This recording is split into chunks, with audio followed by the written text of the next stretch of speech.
Bonjour tout le monde, j'espère que vous allez bien. Alors, cette petite vidéo pour revenir un peu sur le sujet des résus négatifs.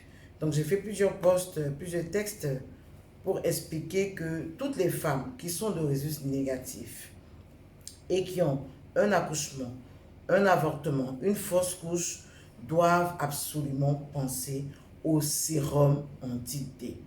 D'accord? Parce que une femme qui est de résus négatif et qui porte un enfant qui est de résus positif peut après voir survenir une allo-immunisation. Ça veut dire que dans le sang de maman, là, il va se fabriquer des anticorps anti-résus positifs. C'est-à-dire que ce sont des policiers qui sont là, qui vont travailler maintenant contre tout ce qui va venir de positif.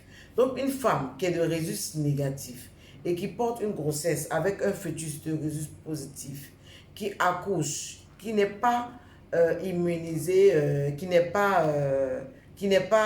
reçoit pas sa dose de sérum anti-D, peut fabriquer des anticorps anti-résus positifs, ce qui peut entraîner de problèmes pour les conceptions, pour les grossesses à venir. C'est très, très important. C'est très important. Ça se passe dans le sang. Ça se passe dans le sang. Ça concerne les femmes qui sont de résus négatifs. Je ne parle pas des femmes dont les maris sont de résus négatifs. Je parle des femmes qui sont elles-mêmes de résus négatifs. O-, A-, B-, AB-. C'est d'elles que je parle. C'est d'elles que je parle. Ces femmes qui sont de résus négatifs là.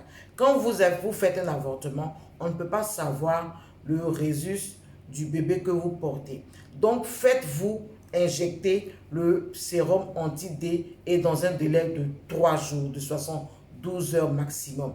Si vous faites une fausse couche, faites aussi l'injection du sérum anti-D dans un délai de 3 jours. Si vous faites un accouchement, bébé va bien, on va prélever le bébé et on va déterminer son groupe sanguin. Si le bébé est de résus positif, vous devez vous faire injecter le sérum anti-D pour éviter que votre sang fabrique des anticorps, que votre sang qui a été déjà en contact avec ce bébé que vous venez de mettre au monde de résus positif là, pour éviter que ce sang-là ne fabrique des policiers qui vont combattre désormais pour tout résus positif qui arrive.